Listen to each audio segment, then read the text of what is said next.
তিনটি কারণে পরিবার থেকে অভাব দূর হয় না। সম্মানিত বন্ধুগণ, আমরা কে না চাই আমাদের পরিবার হোক অভাব মুক্ত পরিবার, আমাদের পরিবার হোক সচ্ছল যুক্ত পরিবার। কিন্তু আসুন, তিনটি বদ অভ্যাসের কারণে, তিনটি খারাপ অভ্যাসের কারণে আমার আপনার পরিবার থেকে আল্লাহ পাক অভাব উঠান না। ইভেন দিন দিন অভাব আমাদের গ্রাস করে চলছে, এমনকি আমাদের পরিবারে ঋণে জড়িত হয়ে যাচ্ছে। আসুন, সেই তিনটি বদভ্যাস কি, যে তিনটি বদভ্যাসের কারণে আমার আপনার পরিবার থেকে আল্লাহ পাক অভাব দূর করতেছে। এক নম্বর কারণ হলো পরিবারের মধ্যে মিথ্যা কথা থাকা। কথায় কথায় মিথ্যা বলা।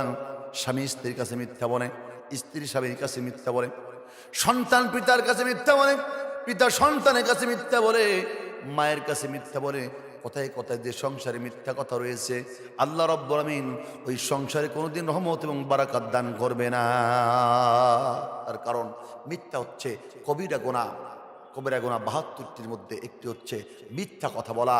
মুসলমান নবী বলছেন, আস-সিদকু ইউনজি ওয়াল কিযবু ইহলিক। সত্য মুক্তি দেয়, মিথ্যা মানুষকে ধ্বংস করে।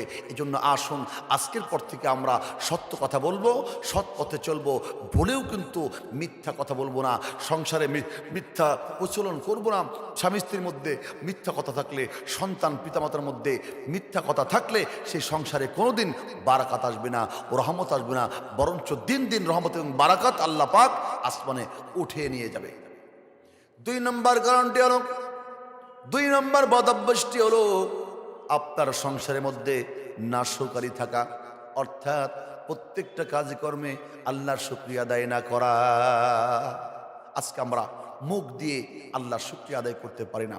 আল্লাহ অনেক দিয়েছে, এরপরেও আল্লাহর শুকরিয়া আদায় করি না, কথায় কথায় নাশকারী করি। আল্লাহ যতটুকু আপনাকে দিয়েছেন ঠিক অতটুকুর মধ্যেই আপনি শুকরিয়া আদায় করেন, আল্লাহ পাক আপনার নিয়ামতকে অনেক গুণে বাড়িয়ে দেবেন। আল্লাহ বলেন, লাইন শাকারতুম লাযীদান্নাকুম ওয়া লাইন কাফারতুম ইন্না আযাবি লাশাদীদ। আল্লাহ পাক বলেন, লাইন শাকারতুম, আমার যে বান্দা, আমার যে বান্দি আমি আল্লাহর শুকরিয়া আদায় করবে, আমি আল্লাহর শুকরিয়া আদায় করবে, লাযীদান্নাকুম, আমি আল্লাহ রাব্বুল আমিন আমার নিয়ামতকে আর অনেক করে বাড়িয়ে দেব। সুবহানাল্লাহ। আর নিয়ামতের শুকরিয়া আদায় না করলে আল্লাহ তাআলা আমার আপনার নিয়ামতকে আল্লাহ কমিয়ে দেবে, ধ্বংস করে দেবে। এই জন্য আসুন, দ্বিতীয় বদভ্যাসটি হচ্ছে আমরা কথায় কথায় নাশকারী করব না, কথায় কথায় আল্লাহর নাফরমানি করব না, আমরা আল্লাহর শুকরিয়া আদায় করব। ৩ নম্বর কাজটি হচ্ছে, ৩ নম্বর বদভ্যাসটি হচ্ছে যে কারণে আপনার সংসারে অভাব দূর হচ্ছে না। আজকে আমরা অভাব দূর করার কারণে কত পদ্ধতি অবলম্বন করি, কিন্তু কোনো কাজে আপনার আমার অভাব দূর হয় না।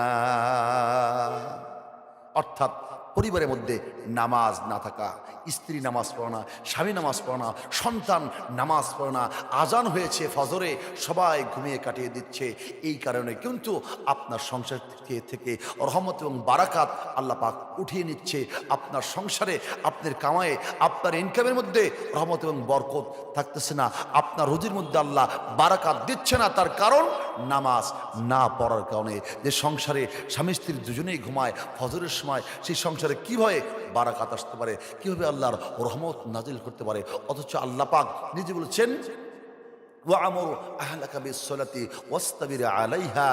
এ রাসূল, আপনি আপনার পরিবারকে নামাজের তাগিদ দিন এবং আপনি নিজেও সালাত আদায় করুন। সুবহানাল্লাহ। এই জন্য বন্ধুগণ, নিজে নামাজ পড়লেই হবে না, আপনার স্ত্রী, আপনার সন্তানকেও নামাজের তাগিদ দিতে হবে, নামাজে দাঁড় করাতে হবে। এই জন্য আসুন, এই 3টি বদভ্যাস যদি আমরা ত্যাগ করতে পারি, 1 নম্বর হচ্ছে আপনার মিথ্যা কথা না বলা, 2 নম্বর হচ্ছে আল্লাহর নিয়ামতের নাশকারী না করা, 3 নম্বর হচ্ছে নামাজ পরিত্যাগ অর্থাৎ পরিত্যাগ না করা, নামাজকে বাদ না দেওয়া। যদি নামাজ ধরতে পারি ইনশাল্লাহ আমার আপনার পরিবারে আল্লাহ অবশ্যই রহমত এবং বারাকাত দান করবেন।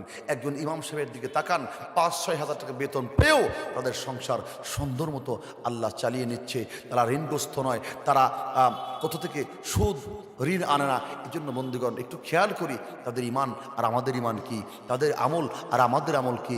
আসুন আজকে থেকে আমরা অবশ্যই মিথ্যা কথা বলবো না, আজকে থেকে আল্লাহর নিয়ামতের নাশকারি করবো না, এবং আমরা সংসারে সকলেই স্বামী স্ত্রী সন্তানের সবাই মিলে আমরা 5 ওয়াক্ত সালাত আদায় করবো।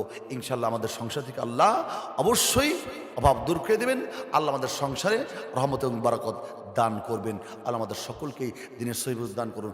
সকলে পড়ি আমিন।